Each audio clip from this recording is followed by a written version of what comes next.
ओम अज्ञानतिमिरान्धस्य ज्ञानाञ्जनशलाकया चक्षुरुन्मिलितं येन तस्मै श्रीगुरवे नमः।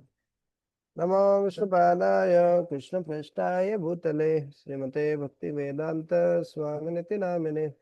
नमस्ते सरस्वते देवे गौरवाणी प्रचारिणे निर्विशेष शून्यवादी पाश्चात्य देशधारिणे। जय श्री कृष्ण चैतन्य प्रभु नित्यानंद श्री अद्वैत गदाधर श्रीवासादि गौर भक्तवृंद। हरे कृष्ण कृष्ण कृष्ण हरे हरे, हरे राम राम राम हरे हरे। हरे कृष्णा। ग्रंथ राज श्रीमद् भागवतम द्वितीय स्कंद नवा अध्याय, और आज हम पढ़ रहेंगे श्लोक संख्या 30 से पढ़ेंगे। यावत् सखा सख्यो विवेशते कृता प्रजा विसर्गे विभजामि भोजनम् अविकल्वस्ते परिकर्मणि स्थितो मामे समोन्नत मदो अजमानिनः। अनुवाद और तात्पर्य श्रील प्रभुपाद जी के द्वारा। तो पढ़ेंगे क्या? आप में से कोई पढ़ पाएंगे अभी?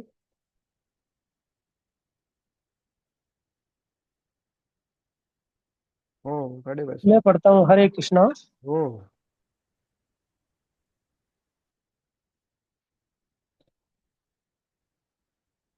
एक सेकंड।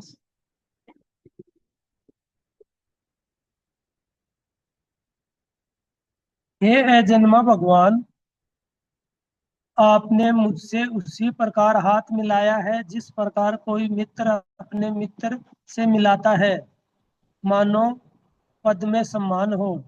अब मैं विभिन्न जीवात्माओं की सृष्टि करने में लगूंगा और आपकी सेवा करता रहूंगा। मैं किसी तरह विचलित नहीं होऊंगा, किंतु मेरी प्रार्थना है कि कहीं इन सब से मुझे गर्व न हो जाए कि मैं ही परमेश्वर हूँ। तात्पर्य: ब्रह्मा जी भगवान के साथ निश्चय ही सख्य भाव में स्थित है। प्रत्येक जीव भगवान के साथ 5 विभिन्न दिव्य भावों में से किसी न किसी एक के द्वारा नित्य रूप से संबंध है। यह है शांत, दास्य, सख्य, वात्सल्य तथा माधुर्य। हम भगवान के प्रसंग में इन 5 भावों की व्याख्या पहले ही कर चुके हैं। यहाँ पर यह स्पष्ट है कि ब्रह्मा जी भगवान के साथ दिव्य सख्य भाव में स्थित थे। शुद्ध भक्त भगवान से इन 5 में से किसी एक भाव से बंधा हो सकता है। वह वात्सल्य भाव भी हो सकता है, किंतु भगवत भक्त सदैव भगवान का दिव्य दास सेवक होता है। कोई कोई न तो उनके समान है, न उनसे बढ़कर। यही भगवत गीता की उक्ति है। यद्यपि भगवान के साथ ब्रह्मा जी का साक्य भाव और उन पर विभिन्न योनि वाले जीवों को उत्पन्न करने का सर्वोच्च पदभार सौंपा गया है, किंतु उन्हें अपनी स्थिति का बोध निरंतर बना रहता है कि वे न तो परमेश्वर है, न परम शक्ति संपन्न। संभव है कि इस ब्रह्मांड में या इसके बाहर कोई अत्यंत शक्तिशाली व्यक्ति भगवान से भी अधिक शक्तिशाली निकल जाए।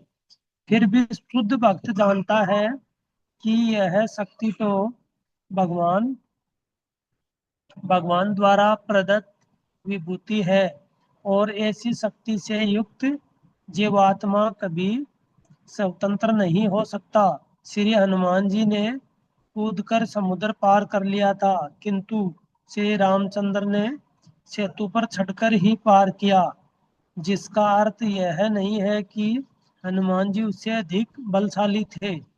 कभी कभी भगवान भक्त को असामान्य शक्ति प्रदान करते हैं, किंतु किंतु भक्त हमेशा जानता रहता है कि यह शक्ति भगवान की ही है, और वह स्वयं एक निमित्त मात्र है। भक्त कभी उन उन अभक्तों के समान फुला फुला नहीं फिरता जो ब्रह्मवश अपने को भगवान मान लेते हैं। यह आश्चर्यजनक बात है कि जो व्यक्ति भगवान की माया के नियमों के द्वारा पग पग पर पाद प्रहार पाता है, वह भगवान से तदाकार होने की झूठी बात सोचे। इस प्रकार सोचना बद्ध जीवों के ऊपर फेंका गया माया का आखिरी पास होता है। पहली भ्रांति यह होती है कि वह संपत्ति एवं शक्ति बटोरकर संसार का स्वामी बनना चाहता है, किंतु जब वह इस प्रयास में हताश हो जाता है तो भगवान के साथ तदाकार होना चाहता है। इस प्रकार संसार का सबसे अधिक शक्तिशाली व्यक्ति बनना और भगवान से तादात्म्य में करना माया के ही भिन्न भिन्न जाल है।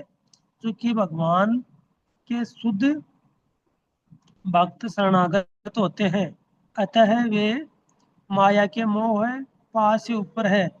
किंतु ब्रह्मा जी शुद्ध भक्त होने के कारण अल्पज्ञानी अभक्तों को भगवान से तादात्म्य की बात के बारे में सोचना कभी पसंद नहीं करते। यद्यपि वे विश्व के आदिदेव हैं और अनेक अद्भुत कार्य करने में सक्षम है, अल्पज्ञानियों को जब वे ईश्वर होने के झूठे विचार से फूल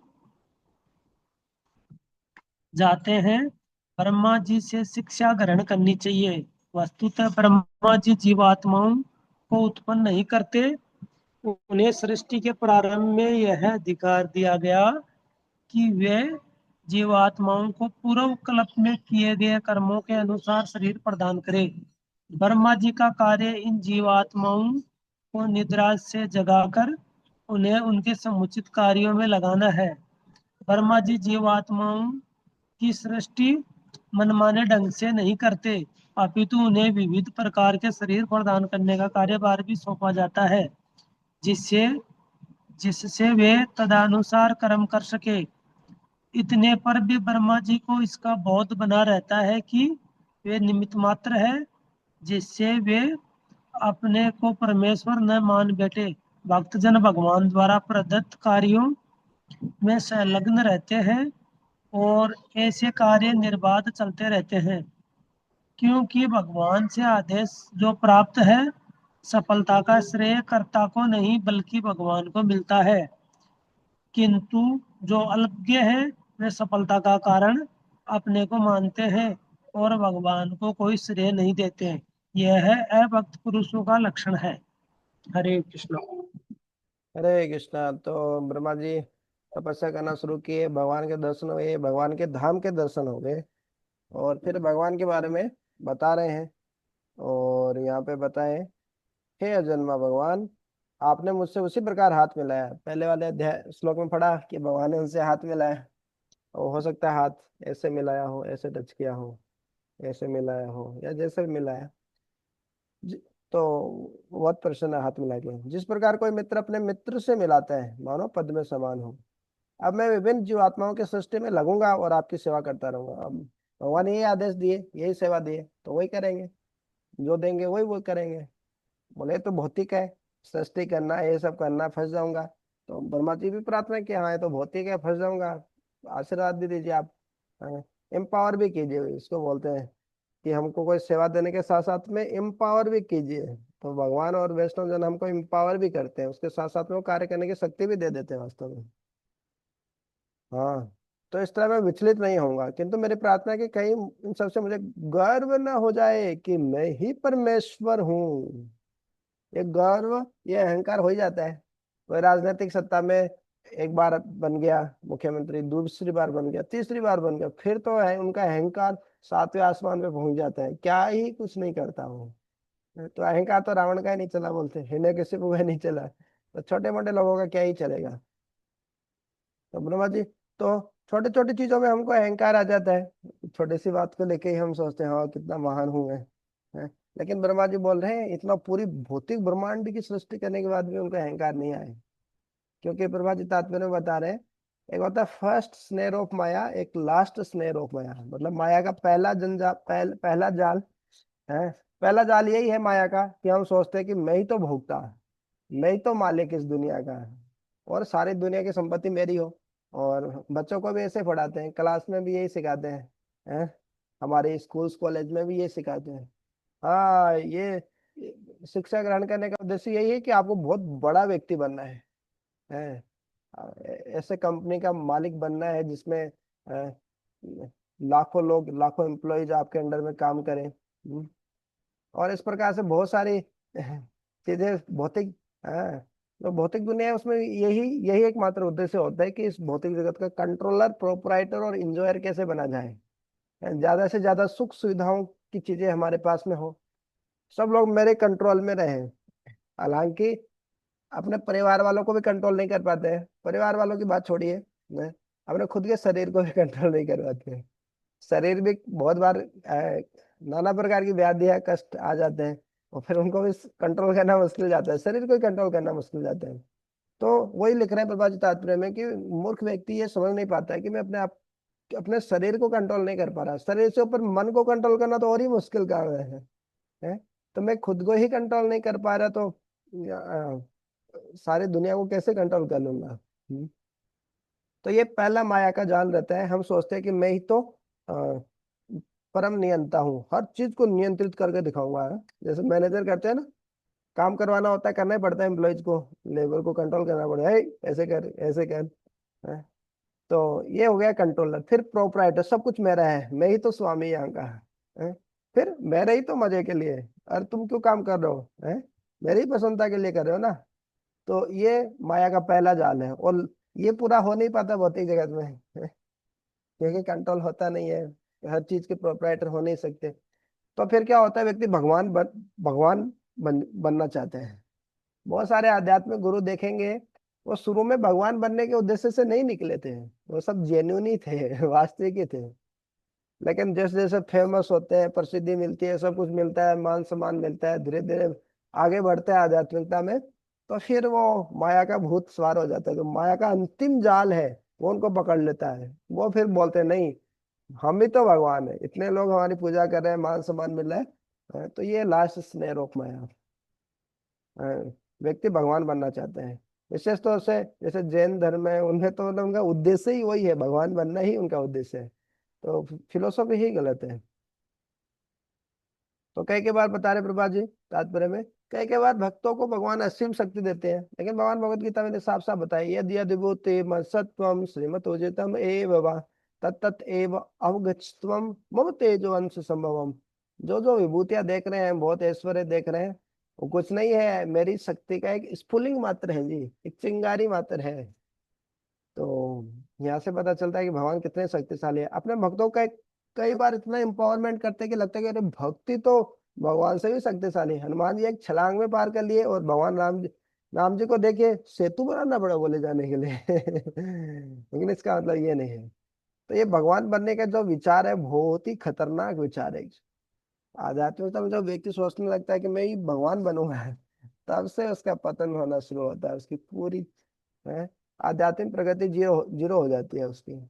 देखिए, व्यक्ति हर पग पग पर पाद प्रहार पाता है, मतलब हर हर पग पर लात खाता है। माया की लात खाता है व्यक्ति। वो ना कोई कष्ट हमको आता ही रहता है, हम बहुत प्लान करते हैं, ये करते हैं, वो करते हैं, फिर कोई समस्या आ जाती है जीवन में, फिर भी व्यक्ति सोचता है कि मैं भगवान हूँ, भगवान बन जाऊंगा ये। तो माया के जंजाल में इतने तीनों गुणों से ऐसे फंसे हुए हैं, सत्व रजो और तमोगुण ऐसे जकड़ के रखे हमको एकदम, फिर भी हमको लगता है कि हम स्वतंत्र हैं। बोले आप लोग भक्ति वक्ति कर रहे हो, माला लेके बैठ गए, आपका जीवन तो फंस गए हो तुम तो। बोले हाँ, तुम्हारा जीवन तो क्या बंद गया है? नहीं प्रभु जी, जीवन बंधा नहीं है, जीवन हमारा स्वतंत्र हो गया है। प्रकृति के तीन गुण हमको, तीन रस्सियां हमको फंसा के रखी है, क्योंकि भक्ति करने से तीनों गुणों से निकल सकते हैं। तो वास्तव में स्वतंत्र होने का तरीका ये है। तो ऐसे तात्पर्य प्रभु जी बार बार बताते हैं, विशेष रूप से निर्विशेषवाद और शून्यवाद की जब बात आती है तो। हम्म। ठीक है, प्रभु जी ज्वाइन कर लिए हैं हमारे। प्रभु जी पढ़िए।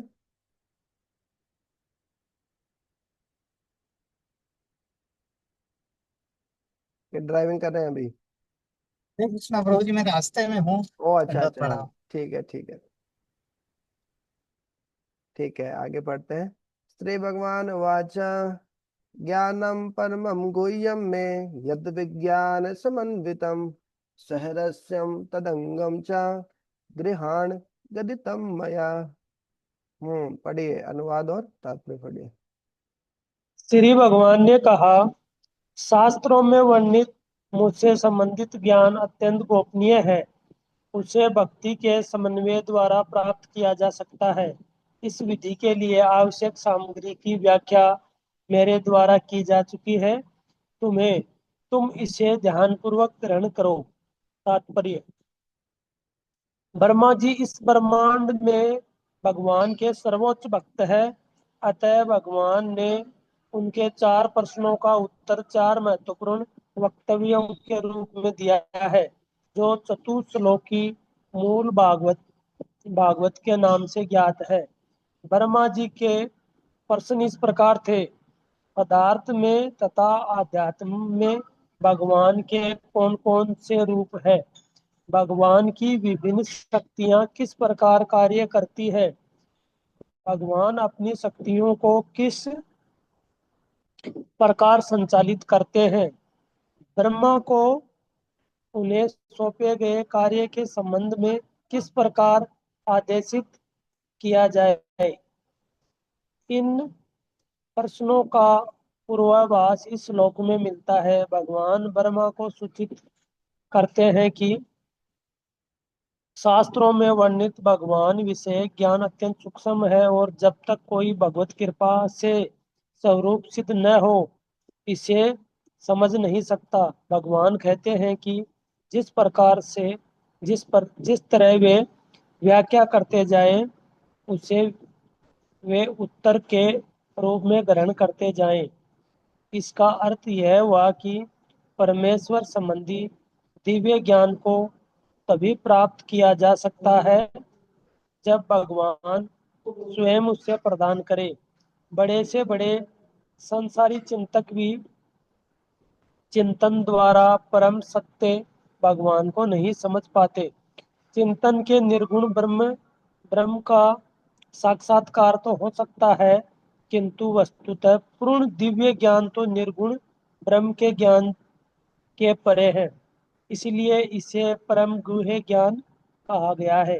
अनेक मुक्त जीवों में से विरला ही भगवान को जान पाने का अधिकारी होता है। भगवत गीता में भी स्वयं भगवान ने कहा है कि लाखों में से कोई एक मनुष्य सिद्धि प्राप्ति के लिए प्रयत्न करता है और अनेक मुक्त जीवों में से कोई एक ही उन्हें जान पाता है। अतः केवल भक्ति द्वारा ही भगवान को जाना जा सकता है।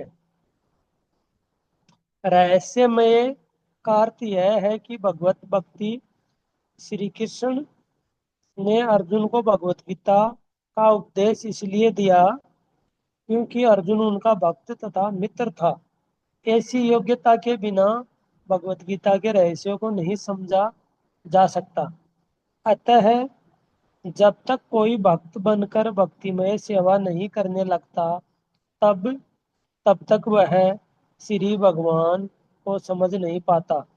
यह रहस्य ईश्वर प्रेम है। श्री भगवान को जानने का रहस्य इस योग्यता में निहित है।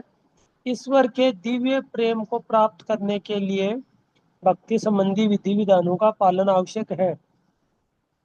इन विधि विधानों को विधि भक्ति कहा जाता है और नव दीक्षित भक्त अपनी वर्तमान इंद्रियों से इनका पालन कर सकता है।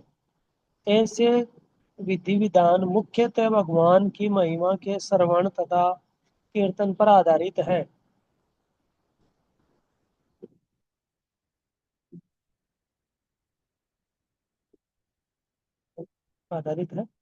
जिनका पालन भक्तों की संगति द्वारा ही संभव है। फलतः भगवान श्री चैतन्य महाप्रभु ने भगवान की भक्ति में पूर्णता पाने के लिए पांच मुख्य नियमों की संस्तुति की है। पहला है भक्तों की संगति श्रवण। दूसरा भगवान की महिमा का कीर्तन। तीसरा है शुद्ध भक्त से श्री श्रीमद् भागवत सुनना। चौथा भगवान से संबंधित किसी पवित्र स्थान में वास करना। तथा पांचवा है भक्ति सहित भगवान के श्री विग, श्री विग्रह को पूजना। ऐसे विधि विधान भक्तिमय सेवा के अंग स्वरूप है। अतः ब्रह्मा जी की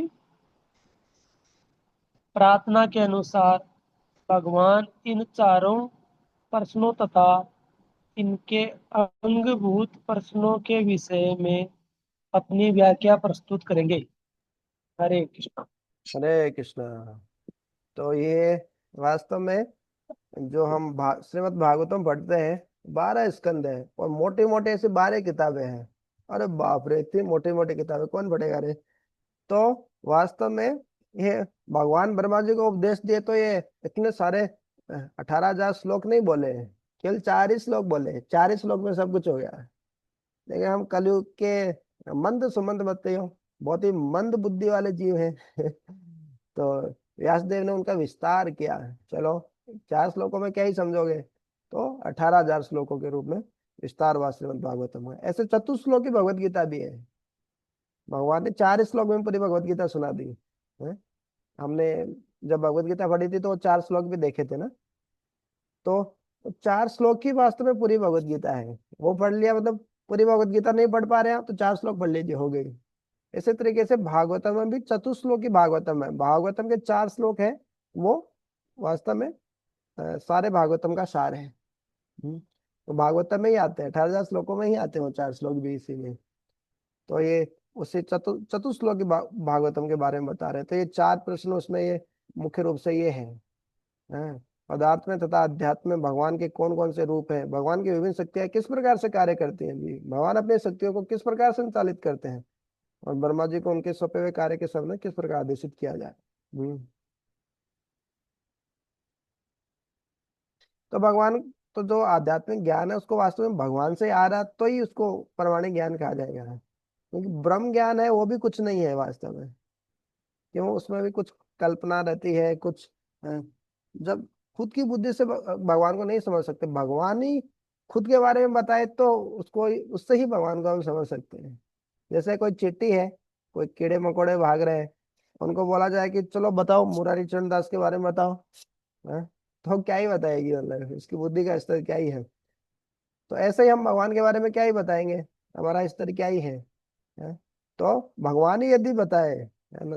जैसे मैं ही चिट्टी को बताऊं देखो मैं ये हूँ मैं वो हूँ, तो हाँ चिट्टी समझ सकती है, यदि चिट्टी का थोड़ा स्तर हो तो समझने का भी। तो ऐसे ही भगवान खुद बताए तो हमारा कुछ स्तर हो तो हम गुरु वैष्णव की कृपा से उसको समझ सकते हैं। तो यही भगवत गीता, यही रहस्य है।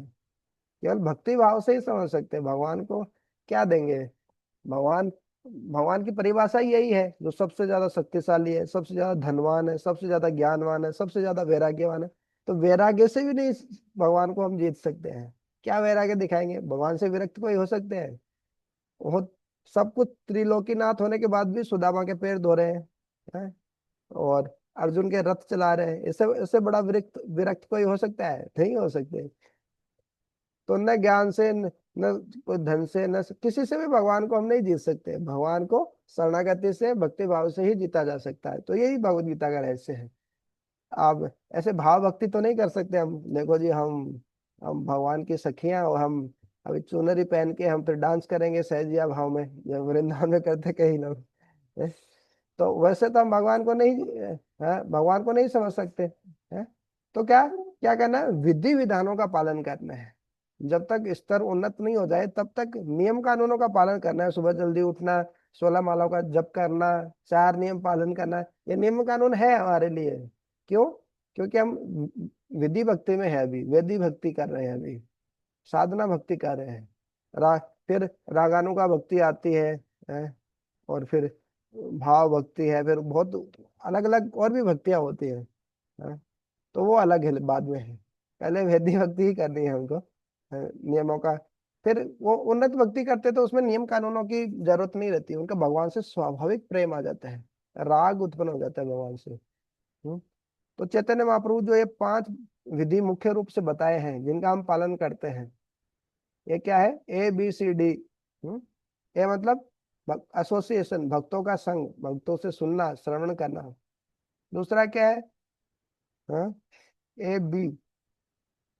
बी मतलब भागवतम रीडिंग, भागवतम पढ़ना, शुद्ध भक्तों से भागवत सुनना। हर किसी से नहीं सुनना भागवत, अभी भक्तों के संग में ही सुनना चाहिए। ये तो गलत ही अर्थ निकाल देते हैं, ये समझ में ही नहीं आएगी भागवतम ऐसा। सी मतलब चैंटिंग, भगवान की कीर्तन महिमा करना, भगवान के बारे में बताना, भगवान के बारे में पढ़ना दूसरों के साथ। फिर डी मतलब धामवास या डाइट है, या डीटी वर्शिप, धामवास करना, भगवान के भक्तों के साथ में रहना, और विग्रहों को पूजना। ये 5 मुख्य पद्धतियां हैं, हाँ, भक्ति में पूर्णता पाने के लिए। गुरुमान जी की प्रार्थना अनुसार भगवान इन चारों प्रश्नों के अनुभूत प्रश्नों के उत्तर में क्या प्रस्तुत करेंगे?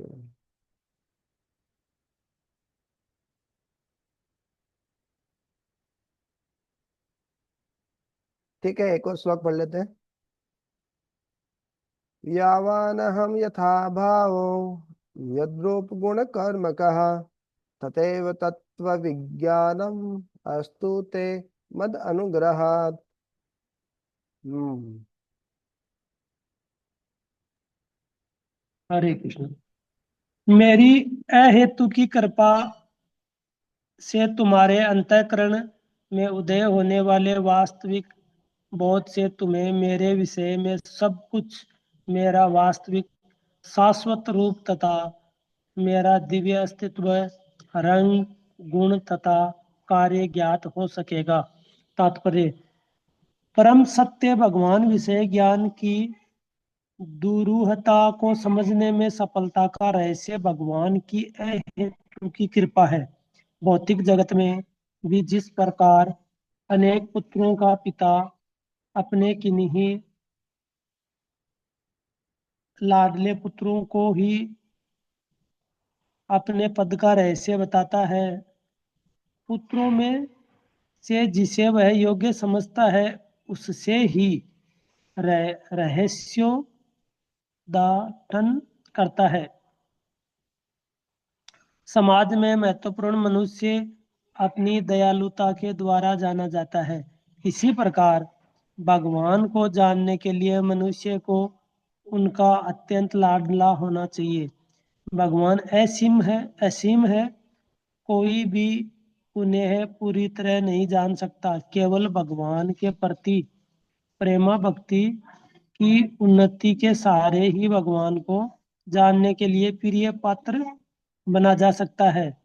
यहाँ हम देखते हैं कि भगवान ब्रह्मा जी पर अत्यंत प्रसन्न है, अतः वे उन्हें अपनी अहेतु की कृपा प्रदान करते हैं, जिससे वे भगवान का वास्तविक बोध प्राप्त कर सके। वेदों में भी कहा गया है कि कोई मनुष्य केवल सांसारिक शिक्षा या बौद्धिक अभ्यास से परम सत्य परमेश्वर को नहीं जान सकता। प्रमाणिक गुरु तथा भगवान में अटल विश्वास होने पर ही परम सत्य परमेश्वर को जाना जा सकता है। ऐसा श्रद्धालु व्यक्ति भले ही सांसारिक दृष्टि से अशिक्षित क्यों न हो, भगवत कृपा से भगवान को स्वतः जान सकता है। भगवत गीता में भी कहा गया है कि यह भगवान पर निर्भर करता है कि वे किसके समक्ष प्रकट हो और किसके समक्ष नहीं। वे अपनी योग माया शक्ति से अपने को अश्रद्धालुओं से छिपाकर रखते हैं। जो श्रद्धालु है उनके समक्ष भगवान अपना रूप, गुण तथा लीलाएं प्रकट करते हैं। भगवान निर्विशेष नहीं है जैसा कि निर्विशेषवादी सोचते हैं, किंतु उनका वह रूप नहीं होता जिसका हमें अनुभव प्राप्त है। वे अपने भक्तों के समक्ष अपना रूप, यहाँ तक कि अपनी प्रेमाप भी प्रकट करते हैं, और यावान का यही अर्थ है, जैसा कि श्रीमद् भागवत के महान पंडित श्रील जीव गोस्वामी ने बताया है। भगवान अपने अस्तित्व की दिव्य प्रकृति को उद्घाटित करते हैं। संसारी विवादक भगवान के रूप की संसारी अवधारणा बनाते हैं। शास्त्रों में बताया गया है कि भगवान का कोई संसारी रूप नहीं है। अतः जो अल्पज्ञानी है वे इस निष्कर्ष पर पहुंचते हैं कि भगवान निराकार निर्विशेष है। वे संसारी तथा आध्यात्मिक रूप में अंतर नहीं कर पाते। उनके अनुसार जिसका भौतिक रूप नहीं है वह निर्विशेष होगा। यह निष्कर्ष भी संसारी है, क्योंकि रूपहीनता रूप की विपरीत अवधारणा है। संसारी अवधारणा को नकारने से दिव्य स्वरूप स्थापित नहीं होता। ब्रह्म संहिता में कहा गया है कि भगवान का दिव्य रूप होता है और वे अपनी इंद्रियों में से किसी भी इंद्रिय का उपयोग किसी भी कार्य के लिए कर सकते हैं। उदाहरणार्थ वे अपने नेत्रों से भोजन कर सकते हैं और अपने पांव से देख सकते हैं। रूप की संसारी धारणा में कोई न तो आंख से खा सकता है न ही पांव से देख सकता है। संसारी शरीर तथा सच्चिदानंद के दिव्य शरीर में यही अंतर है। आध्यात्मिक शरीर रूप विहीन नहीं होता, यह भिन्न प्रकार का होता है, जिसके विषय में हम अपनी संसारी इंद्रियों से धारणा नहीं बना सकते। अतः रूप विहीन का अर्थ है संसारी रूप से रहित तथा दिव्य शरीर धारण करने वाला, जिसके विषय में अभक्तों को काल्पनिक विधि द्वारा बोध नहीं हो पाता। भगवान अपने भक्तों के समक्ष अनंत प्रकार के दिव्य शरीर प्रकट करते हैं, जो एक दूसरे के समान होते हुए भी स्वरूपों में भिन्न होते हैं। भगवान के कुछ दिव्य शरीर श्याम वर्ण होते हैं तो कुछ श्वेत वर्ण, कुछ लाल लाल होते हैं तो कुछ पीत वर्ण, कुछ चतुर्भुजी होते हैं तो कुछ दो भुजाओं से युक्त। इनमें से कुछ मछली की तरह होते हैं तो कुछ सिंह के समान। भगवान के ये विभिन्न दिव्य रूप भगवत कृपा से ही भक्त के समक्ष प्रकट होते हैं और इस प्रकार निर्विशेषवादियों के ये झूठे तर्क कि भगवान के रूप नहीं होता, भगवत भक्तों को नहीं बाते, भले ही वे भक्त भक्ति में बहुत बड़े चढ़े न हो। भगवान में अगिनत दिव्य गुण पाए जाते हैं। इनमें से एक है शुद्ध भक्त के प्रति उनका प्रेम। इस संसार के इतिहास में हम उनके दिव्य गुणों की सराहना कर सकते हैं। भगवान अपने भक्तों की रक्षा करने तथा अधर्मियों का विनाश करने के लिए अवतरित होते हैं। उनके सारे कार्य भक्तों से संबंधित होते हैं। श्रीमद् भागवत भक्तों से संबंध भगवान के ऐसे अनेक कार्यों से भरा पड़ा है, किंतु अभक्तों को भगवान की इन लीलाओं का कोई ज्ञान नहीं होता। जब भगवान 7 वर्ष के ही थे तो उन्होंने गोवर्धन पर्वत उठाकर वृंदावन के अपने शुद्ध भक्तों को इंद्र के कोप से बचाया था,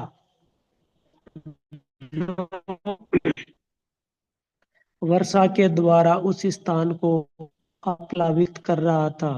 7 वर्ष के बालक द्वारा गोवर्धन पर्वत का उठाया जाना भले ही श्रद्धा विहीनों के लिए अविश्वसनीय लगे, किंतु भक्तों के लिए यह सर्वदा विश्वसनीय है। भक्त भगवान की सर्वशक्तिमता पर विश्वास है, किंतु श्रद्धा विहीन लोग भगवान को सर्वशक्तिमान मानते हुए भी इस प्रकार विश्वास नहीं करते। ऐसे अल्पज्ञानी यह नहीं समझते कि भगवान तो शाश्वत रूप से भगवान है और वे लोग लाखों करोड़ों वर्षों तक ध्यान या दार्शनिक चिंतन करके भी भगवान नहीं बन सकते। इस श्लोक से संसारी विवादकों की निर्विशेष व्याख्या का खंडन हो जाता है, क्योंकि यहाँ पर स्पष्ट उल्लेख हुआ है कि मनुष्य की ही तरह भगवान के भी गुण, रूप, लीलाएं तथा कार्य होते हैं। भगवान की दिव्य प्रकृति के ये सारे विवरण भगवत भक्तों द्वारा अनुभूत तथ्य हैं। ये भगवत कृपा से केवल शुद्ध भक्तों को ही ज्ञात हो पाते हैं, अन्य किसी को नहीं। हरे कृष्ण। हरे कृष्णा। तो अभी ये चतुश्लोकी भागवतम आने वाली है। अहम एवास्म एवाग्रे, यहीं से चतुश्लोकी भागवतम शुरू होती है। तो यहाँ पे प्रभुपाद जी बता रहे हैं, हाँ, कि किस प्रकार से भगवान के शरीर में और हमारे शरीर में क्या अंतर है जी। भगवान, भगवत गीता, लोग बोलते भगवान दिखाओ भगवान दिखाओ। भगवान कैसे दिखाए? भगवान आपके नौकर थोड़ी है? अवजानन्ति मां मूढ़ा मानुषीं तनुम् आश्रितः, न हम प्रकाश सर्वस्य योग माया समावृतः। न हम प्रकाश सर्वस्य, सर्वस्य, सबको मैं प्रकाशित नहीं होता हूँ, सबको नहीं दिखता हूँ मैं। भगवान दिखाइए दिखाइए, नहीं दिखता हूँ भगवान बोल दिए। योग माया समावृत है, योग माया से ढक लेता हूँ। श्रद्धालु ही नहीं है, मेरे पे विश्वास ही नहीं है। मैं दिख भी जाऊंगा तो क्या ही करेगा, अपराधी करेगा। दुर्योधन को भी दिखे, बाकी बहुत सारे जो अभक्त थे उनको भी दिखे भगवान, लेकिन फायदा क्या होगा? कोई फायदा तो नहीं है। भगवान क्या है? सच्चिदानंद शरीर है। अंगानि यस्य सकलेन्द्रिय वृत्तिमन्ति, पश्यांति पांति कलयांति चिरम जगान्ति, गोविंदमादि पुरुषं तमहं भजामि। अंगानि यस्य सकलेन्द्रिय वृत्तिमन्ति, जिनके एक अंग सारे अंग का काम कर सकते हैं भगवान के। आंखों से भी खा सकते हैं भगवान, कुछ भी कर सकते हैं, पैर से भी खा सकते हैं, पैर से देख भी सकते हैं। हाँ, तो ये अंतर है भगवान में और भक्त में। तो भगवान में और साधारण जीव में, साधारण जीव को, हाँ, तो ये भक्त में थोड़े से भी उन्नत हुए तो वो कभी ऐसे नहीं सोचेंगे, उनको ये भाव ही अच्छा नहीं लगेगा कि मैं भी भगवान बन जाऊं, है? लेकिन जो भगवान से ईर्ष्या करते हैं और ये स्वामित्व का भाव, कंट्रोलरशिप, प्रोपराइटरशिप, इंजॉयरशिप, ये मेंटेलिटी आ जाती है, तो व्यक्ति भगवान बनना चाहता है ऐसा। हाँ, तो जीव गोस्वामी के बारे में ये बता रहे हैं कि जीव गोस्वामी सबसे प्रकांड विद्वान हुए हैं। 6 गोस्वामियों में सबसे जो विद्वान थे वो थे जीव गोस्वामी। हम्म। तो ये चतुश्लोकी भागवतम कल हम शुरू करेंगे। अभी हम प्रभु जी से सुनते हैं श्री रामचरितमानस। हरि बोल।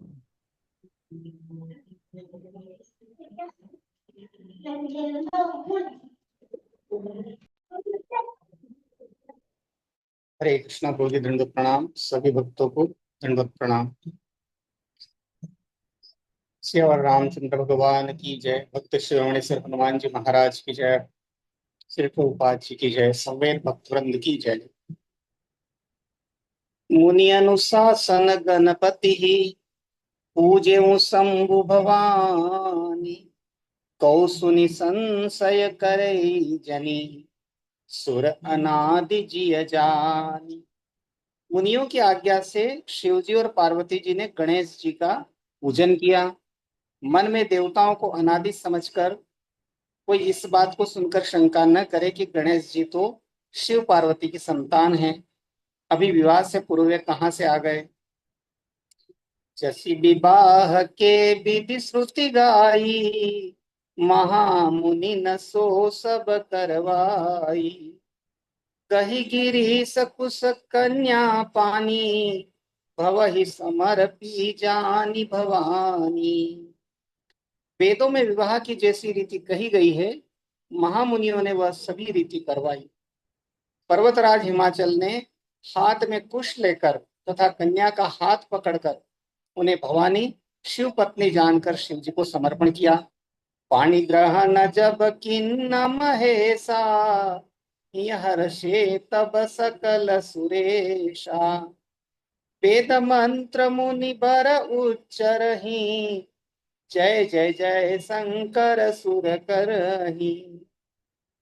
जब महेश्वर शिव जी ने पार्वती का पाणी ग्रहण किया, तब इंद्रादि सब देवता हृदय में बड़े ही हर्षित हुए। श्रेष्ठ मुनिगण वेद मंत्रों का उच्चारण करने लगे। और देवगण शिव जी का जय जयकार करने लगे। इस प्रकार से माता पार्वती और महादेव का विवाह हुआ। बाजहि बाजन विविध विधाना, सुमन वृष्टि नभ भय विधि नाना। हर गिरिजा कर भयउ विबाहु, सकल भुवन भरी रहा उछाहु। अनेकों प्रकार के बाजे बजने लगे, आकाश से नाना प्रकार के फूलों की वर्षा हुई, शिव पार्वती का विवाह हो गया, सारे ब्रह्मांड में आनंद भर गया। दासी दास तुरग रथ नागा, धेनु बसन मणि वस्तु विभागा। अन्न कनक भाजन भरी जाना, दाई च दीन न जाई बखाना। दासी दास रथ घोड़े हाथी वस्त्र गाय वस्त्र और मणि आदि अनेक प्रकार की चीजें, अन्न तथा सोने के बर्तन गाड़ियों में लदवा कर दहेज में दिए, जिनका वर्णन नहीं हो सकता। दाई जदियो बहु भांति पुनि कर जोरी, हिम भूधर कहो का देऊं पूरन काम। शंकर चरण पंकज गहि रह्यो, शिव कृपा सागर ससुर कर संतोषु सब भांति ही कियो। पुनि गहे पद पाथो जमयना, प्रेम परिपूर्ण हियो। बहुत प्रकार का दहेज देकर फिर हाथ जोड़कर हिमाचल ने कहा, हे शंकर, आप पूर्ण काम हैं, मैं आपको क्या दे सकता हूँ। इतना कहकर वे शिव जी के चरण कमल पकड़कर रह गए। तब कृपा के सागर शिव जी ने अपने ससुर का सभी प्रकार से समाधान किया। फिर प्रेम से परिपूर्ण हृदय मीना जी ने शिव जी के चरण कमल पकड़े और कहा, नाथ उमा मम प्राण सम, गृह किंकरी करे हूँ। क्षमे हूँ सकल अपराध, अब कोई प्रसन्न वर दे। पार्वती की माता मैना ने कहा, हे नाथ, यह उमा मेरे प्राणों के समान प्यारी है, आप इसे अपने घर की टहलनी बनाइएगा और इसके सब अपराधों को क्षमा करते रहिएगा। अब प्रसन्न होकर मुझे यही वर दीजिए। बहुविधि शंभु सासु समुझाई, गवनी भवन चरण सिरुनाई। जननी उमा बोली तब लिन्नी, ले उछंग सुंदर सिख दिन्नी। शिव जी ने बहुत तरह से अपनी सास को समझाया। तब वे शिव जी के चरणों में सिर नवाकर घर गई। फिर माता ने पार्वती को बुला लिया और गोद में बैठा कर यह सुंदर सीख दी। करेहु सदा शंकर पद पूजा, नारी धर्म पति देव न दूजा। बचन कहत भरे लोचन बारी, बहुरी लाई उरलिन्नी कुमारी। हे पार्वती, तू सदा शिव जी के चरण की पूजा करना नारियों का यही धर्म है। उनके लिए पति ही देवता है और कोई देवता नहीं है। इस प्रकार की बातें कहते कहते उनकी आंखों में आंसू भर आए और उन्होंने कन्या को छाती से चिपटा लिया। इस प्रकार से माता पार्वती ने अपनी पुत्री माता मैना ने अपनी पुत्री पार्वती को सीख देते हुए भगवान शिव की चरण की पूजा करने और नारी धर्म का पालन करने की सीख जो हर माता अपनी पुत्री को देती, इस प्रकार से वे कहती है। कत विधि सजी नारी जग माही, पराधीन सपने हूँ सुख नाही। भेयति प्रेम विकल महतारी, धीरज किन्न कुसमय विचारी। फिर बोली कि विधाता ने जगत में स्त्री जाति को क्यों पैदा किया, पराधीन को सपने में भी सुख नहीं मिलता। क्यों कहती हुई माता प्रेम में अत्यंत विकल हो गई, परंतु कुसमय जानकर, दुख करने का अवसर न जानकर उन्होंने धीरज धरा। पुनि पुनि मिलति परति गहि चरना, परम प्रेम कछु जाई न बरना। सब नारी न मिली भेटी भवानी, जाई जननी उर पुनि लपटानी। मैना बार बार मिलती हैं और पार्वती के चरणों को पकड़कर गिर पड़ती है। बड़ा ही प्रेम है, कुछ वर्णन नहीं किया जाता। भवानी सब स्त्रियों से मिल भेंट कर फिर अपनी माता के हृदय से जा लिपटी। जननी बहुरी मिली चलिया उचित असीस सब काहू दई। फिरी फिरी बिलो कति मातु तन तब सखियले शिव पही गई। जाचक सकल संतोषी शंकर उषा सहित भवन चले। सब अमर हर्षे सुमन बरसी निशान नभ बाजे भले। पार्वती जी माता से फिर मिलकर चली। सब किसी ने उन्हें योग्य आशीर्वाद दिए। पार्वती जी फिर कर माता की ओर देखती जाती थी। तब सखियां उन्हें शिव जी के पास ले गई। महादेव जी सब याचकों को संतुष्ट कर पार्वती के साथ घर कैलाश को चले। सब देवता प्रसन्न होकर फूलों की वर्षा करने लगे और आकाश में सुंदर नगाड़े बजने लगे। चले संग हिमवंत तब पहुंचावन अति हेतु। विविध भांति परितोषु करी विदा किन्न वृषकेतु। तब हिमवान अत्यंत प्रेम से शिव जी को पहुंचाने के लिए साथ चले। वृषकेतु शिव जी ने बहुत तरह से उन्हें संतोष कराकर विदा किया। तुरत भवन आए गिरिराई सकल सेल सरलिए बुलाई।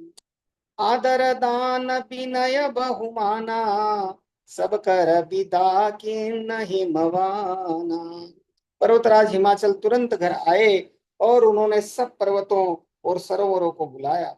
हिमवान ने आदर दान विनय और बहुत सम्मान पूर्वक सबकी विदाई की। जब ही शंभु कैलास ही आए सुर सब निज निज लोक सिधाए। जगत मातु पितु शंभु भवानी तेहि सिंगारु न कहूं बखानी। तब शिव जी कैलाश पर्वत पर पहुंचे। तब सब देवता अपने अपने लोकों को चले गए। तुलसीदास जी कहते हैं कि पार्वती जी और शिव जी जगत के माता पिता हैं, इसलिए मैं उनके श्रृंगार का वर्णन नहीं करता। करहि विविध विधि भोग विलासा गणन समेत बसई केलासा। हर गिरिजा बिहार नित नयऊ एहि विधि विपुल काल चली गयऊ। शिव पार्वती विविध प्रकार के भोग विलास करते हुए अपने गणों सहित कैलाश पर रहने लगे। वे नित्य नए विहार करते थे। इस प्रकार बहुत समय बीत गया। तब जन्मे ऊषट बदन कुमारा तारक असुर समर जहि मारा। आगम निगम प्रसिद्ध पुराना सन्मुख जन्म सकल जग जाना। तब 6 मुख वाले पुत्र स्वामी कार्तिक का जन्म हुआ, जिन्होंने बड़े होने पर युद्ध में तारकासुर को मारा। वेद शास्त्र और पुराणों में स्वामी कार्तिक के जन्म की कथा प्रसिद्ध है और सारा जगत उसे जानता है। जग जान सन्मुख जन्म कर्म प्रताप पुरुषार्थ महा। तेहि हेतु में दृश्य के तु सुत कर चरित संक्षेप ही कहा। यह उमा शंभु विवाह जे नर नारी कहि जे गावही।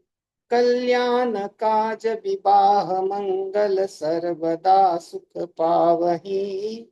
सर्वदा सुख पावही। षडानन कार्तिक स्वामी कार्तिक के जन्म कर्म प्रताप और महान पुरुषार्थ को सारा जगत जानता है, इसलिए मैंने वृषकेतु शिव जी के पुत्र का चरित्र संक्षेप से ही कहा है। शिव पार्वती जी के विवाह की इस कथा को स्त्री पुरुष कहेंगे और गाएंगे। जो स्त्री पुरुष कहेंगे और गाएंगे वे कल्याण के कार्यों और विवाह आदि मंगलों में सदा सुख पावेंगे। चरित सिंधु गिरिजा रमन बेदन पावहि पारु। परने तुलसीदास किनि अति मति मंद गवारु। गिरिजापति महादेव जी का चरित्र समुद्र के समान अपार है, उसका पार वेद भी नहीं पाते। तब अत्यंत मंद बुद्धि और गंवार तुलसीदास उसका वर्णन कैसे कर सकता है। इस प्रकार से यहाँ पर माता पार्वती और महादेव जी का विवाह संपन्न हुआ। उसके पश्चात समस्त देवता अपने अपने धाम को गए। शिव माता पार्वती और शिव जी अपने कैलाश पर्वत को निवास करने लगे और कालांतर के पश्चात षडमुख जो है तारक असुर को मारने वाले स्वामी कार्तिकेय का जन्म हुआ। ये संक्षेप में तुलसीदास जी ने इस यहाँ पर वर्णन किया है। कुछ जो अन्य प्रेस की जो रामायण लिखी हुई है उसमें अलग से बहुत वृत्तांत भी आता है स्वामी कार्तिक के जन्म का, उनके पालन पोषण का, किस प्रकार से वो तारकासुर का वध करते हैं। ये संपूर्ण कथा अलग से कुछ टीकाकारों ने लिखी है। जो बम्बई छापे की जो रामायण है, रामचरितमानस है, जिसकी टीका जो ज्वाला प्रसाद जी ने लिखी है उसमें संपूर्ण उसका विवरण दिया हुआ है। तुलसीदास जी ने माता पार्वती और शिव जी के विवाह का, याज्ञवल्क्य भरद्वाज मुनि के संवाद का, काकभूषण और गरुड़ जी के संवाद का संक्षेप वर्णन रामचरितमानस में किया है। इस प्रकार से माता पार्वती और शिव जी का विवाह कार्य संपन्न हुआ और स्वामी कार्तिक के द्वारा तारक असुर का संहार किया गया और देवताओं को पुनः जो है उनका अपना अपना स्थान प्रदान किया। हरे कृष्णा। धन्यवाद। हरे कृष्णा। तो ये लग रहा है विवाह की परंपरा यहीं से शुरू हुई, और अभी भी वर्तमान में भी देखते तो यही परंपरा, दहेज में कुछ देना, और कैसे जो वधु जो रहती है अपने माता पिता से है विरह का अनुभव करते हुए है किस प्रकार से निकलते हैं। तो लग रहा है कि शुरुआती है ना वैदिक संस्कृति, कुछ कुछ परंपराएं तो अभी भी हैं वैदिक संस्कृति की। और एक और जो ये फेमस लाइन रहती है, प्रादीन सपने हूँ सुख नाही, है? ये हिंदी की पुस्तक में भी कई बार पढ़ने को मिलता है ऐसा। तो ये यहीं से लिया शायद ना, रामचरितमानस से लिया लग रहा है जी। तो क्योंकि हिंदी में कई बार पढ़ा है जगह जगह, मैं सोचा इतना फेमस क्यों है, इसको इतनी बार कोट क्यों करते हैं, प्रादीन सपने हूँ सुख नहीं, प्रादीन व्यक्ति को सपने में भी सुख नहीं है। और इसका कॉन्टेक्स्ट वो है ना, यहाँ पे जो कत बता रहे विधि सजी नारी जगमाई, ये पूरी चौपाई, ये जो आधा भाग है पराधीन सपने हूँ सुखनाई। जी कत विधि सजी नारी जगमाई, यहाँ पर माता मैना कह रही है कि विधाता ने नारी को जगत में क्यों प्रकट किया, क्यों पैदा किया विधाता ने। क्योंकि उन्हें एक समय जो है अपने लालन पालन वाले घर को, अपने माता पिता को छोड़ करके उन्हें अपने पति के घर अर्थात पराये घर जाना पड़ता है। इसलिए उन्होंने कहा कि विधाता ने क्यों स्त्री को रचा। कत विधि सृजी नारी जगमाई, पराधीन सपने सुखनाई, क्योंकि पराधीन जो है वो सपने, जो गुलाम है, जो पराधीन है, जो परवश है, उसको सपने में भी सुख नहीं प्राप्त होता है। ऐसा क्योंकि वो माता की एक वेदना है, विरह वेदना है, इस वजह से ये बात कही गई है। क्योंकि ये तो स्त्री जाति का यही है कि वो आदि शक्ति स्वरूपा ही है, इस वजह से उनको अन्य घर को ही अपने घर के रूप में वर्ण करना पड़ता है। मतलब उनको पति के अंडर में रहना पड़ता है इसलिए पराधीन बोला क्या? जी। अच्छा अच्छा पति के अंडर के अलावा ससुराल पक्ष के समस्त लोगों की ये सुनने आज्ञा का लगते पालन करना, हैं। अपने कर्तव्य का निर्वाह करना। जी। तो हम्म, तो वास्तव में ये एक चाणक्य पंडित जी बताते हैं, मतलब स्त्री को या विशेष रूप से माताओं को हमेशा संरक्षण में ही रहना चाहिए। बचपन में माता पिता के पिताजी के संरक्षण में रहती हैं, फिर बड़े हो जाते हैं तो पति के संरक्षण में रहती हैं, और जब उम्र ज्यादा हो जाती है पति भी चले जाते हैं तो फिर बेटे के संरक्षण में रहती हैं। तो ये फेमस श्लोक है, शास्त्रों का भी है, ये किसी पुराण में भी है, न स्वातंत्र्यम अर्हति, क्योंकि वास्तव में उसकी रक्षा के लिए, उसके अच्छे के लिए है वो, ऐसा नहीं कि उनको गुलाम बना के रखा जाता है। आजकल बोलते हैं कि समानता का अधिकार है, इक्वल इक्वल राइट्स, ऐसे ऐसे करके बहुत विरोध करते हैं। रामचरितमानस पर भी बहुत बार ऐसे अंगुली उठाते हैं कि इस प्रकार से कैसे बोल दिया स्त्री को, लेकिन वास्तव में उनका भला उसी में है, किसी के संरक्षण में, उनका कोई मतलब शोषण नहीं करे। इसलिए शास्त्र बताते हैं। जबकि लोग उल्टा अर्थ ले लेते हैं, उनको लगता है कि हमारी आजादी छीनी जा रही है, आजादी की थोड़ी छीन रही है, आपको कोई अ, बांध के थोड़ी रखा जा रहा है, ऐसा तो नहीं है। संरक्षण देने की ही बात हो रही है। ठीक है रोजी, बहुत बहुत धन्यवाद। ये समाप्त करते हैं। ग्रंथराज श्रीमद् भागवतम की जय, श्री रामचरितमानस जी की जय, हमारे श्रीधर प्रभु जी की जय, समस्त भक्तवृंद की जय। गौर प्रेमानंदे, हरि हरि बोल।